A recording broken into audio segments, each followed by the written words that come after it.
One of the first new things you will notice after updating to macOS 26 will be the app launcher. It was redesigned and integrated into a Spotlight. You may find it in the usual place, just next to Finder. Now it's not called Launchpad anymore, it's just Apps.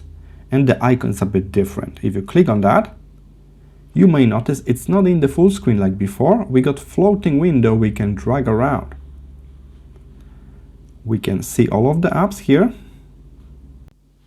At the top right corner, we got those three dots when we can change the view from grid to list, and we can also enable iPhone apps to be shown here.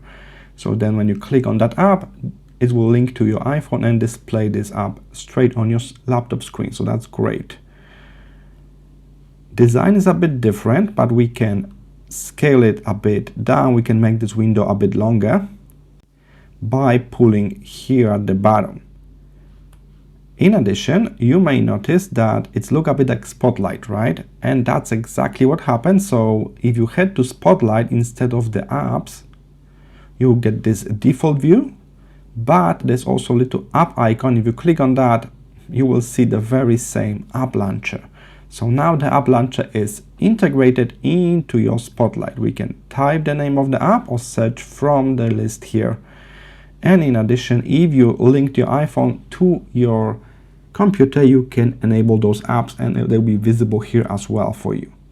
All right, so that's a nice integration in the brand new macOS 26.